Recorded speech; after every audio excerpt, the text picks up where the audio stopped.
សួស្តីបងប្អូនថ្ងៃនេះស្លៀកពាក់ទៅដើរលេងលីយ៉ុងតាមបេបេទៅដើរលេងលីយ៉ុងហើយនឹងខ្ញុំនឹងនាំបងប្អូនទៅលេងផ្សារអាស៊ីនៅលីយ៉ុងផងដែរចង់ដឹងថាគេលក់បន្លែតម្លៃយ៉ាងម៉េចខ្លះតោះទៅមើលជាមួយនឹងខ្ញុំទាំងអស់គ្នាឥឡូវនេះខ្ញុំបានមកដល់ផ្សារអាស៊ីហើយនេះគឺជាជីជាមួយស្លឹកខ្ទឹមជីបន្លែអីចឹងបងប្អូនគឺគេលក់មួយខាំហើយក្នុងមួយខាំគឺតម្លៃ2កន្លះអញ្ចឹងស្មើនឹង1គីឡូ25អឺរ៉ូវាស្មើនឹងប្រហែល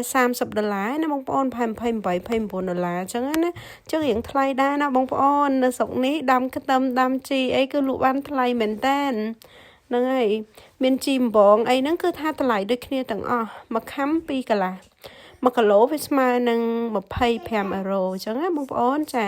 ហើយរំដេងអីហ្នឹងគឺតម្លៃដូចគ្នាទាំងអស់ហ្នឹងឯងបងប្អូនហើយសម្រាប់ជីថ្ងៃនេះដែរគឺអត់សូវល្អទេបងប្អូនអើយជាប់ទៀតហើយបើរំដេងវិញអត់អីទេរៀងល្អអញ្ចឹងយើងយកបានតែបើជីក្រហមគឺយកអត់កើតទេឡើងជាប់ហ្មង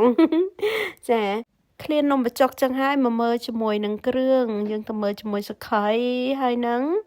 ខ្ជាយសម្រាប់ខ្ជាយ1គីឡូ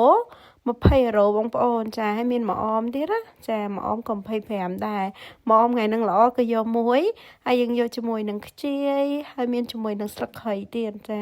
ព្រោះអីឃ្លាននំបញ្ចុកស្លខ្មែរបងប្អូនចឹងហើយទិញគ្រឿងផ្សំឲ្យគ្រប់តនមកលីយ៉ុងចឹងណាបងប្អូនហើយល្មៀតនេះគឺជាល្មៀតចឹងហើយម្ទេសគេលក់1គីឡូ25ដែរបងប្អូនហើយមានជាមួយនឹងថប់ពុតញងទៀតមកកញ្ចប់ហ្នឹងដូចជា2.20មកកញ្ចប់ហើយតកួនក៏មានដែរមកកញ្ចប់ហ្នឹងប្រហែលជា3ខាំបងប្អូន3ខាំហ្នឹងដូចជា4អឺរ៉ូកន្លះហ្នឹងហើយតកួនដូចជា1គីឡូ8-10ហើយមានជាមួយនឹងស្លឹកតយទៀតបងប្អូនស្លឹកតយស្រស់តែអត់ដឹងថាគេយកមកពីណាប្រហែលជាមកពីប្រទេសជិតខាងយើងនឹងឯងដល់ខែវិច្ឆិកាហើយបងប្អូនដោយសារតែចិត្តចូលឆ្នាំខ្មែរណាសម្រាប់ស្លឹកចេកក៏មានដែរស្លឹកចេកហ្នឹងក៏ថ្លៃដែរណាបងប្អូនស្លឹកចេកហ្នឹងបងប្អូនឃើញមួយដុំប៉ុណ្ណឹងឡើង8-10កន្លះថ្លៃមែនតើហើយជាមួយនឹងតយងចេកអីហ្នឹងមួយសើជាង$10ណាបងប្អូនអញ្ចឹងហើយខ្ជិលញ៉ាំ$10ជាងអញ្ចឹងខ្ជិលយកខ្ជិលចង់ញ៉ាំយើងញ៉ាំនំបញ្ចុកបាច់ដាក់តយងចេកទេដោយសារតយងចេករៀងថ្លៃបងប្អូនចាមួយឡើង13-14ហើយអញ្ចឹងអត់យកទេហើយមកមើលជាមួយម្ទេសហើយនឹងគ្រឿងផ្សំផ្សេងទៀតអញ្ចឹងថ្ងៃនេះមានពពាយទៀតបងប្អូនពពាយហ្នឹងមកកញ្ចប់2ជាងដែរហើយមានជាមួយនឹងស្នូតពោតហ្នឹងដូចជា5អឺរ៉ូឯងបងប្អូនចាហ្នឹងហើយគឺបន្លែអាស៊ីគឺលក់បានថ្លៃមែនតើបងប្អូនអើយដោយសារតែនៅស្រុកបារាំងដាំអត់បានណាបងប្អូនធ្លាក់តកអញ្ចឹងអត់អាចដាំតយងចេកអីបានទេចឹងហើយគេលក់រៀងថ្លៃចឹងហើយបងប្អូនអើយឥឡូវយើងមកមើលបន្លែខាងនេះវិញម្ដងតើគេមានលក់អីគេខ្លះគេមានលក់ដូចជាសណ្តែកជីវ៉ាន់ស៊ុយម្រះហ្នឹងហើយមានម្រះទៀតហើយសម្រាប់ផ្លែសកានេះដែរក៏ថ្លៃដែរណាបងប្អូន1គីឡូស្ទើ8-10អីហើយនេះមានខ្នោទៀតថ្ងៃហ្នឹង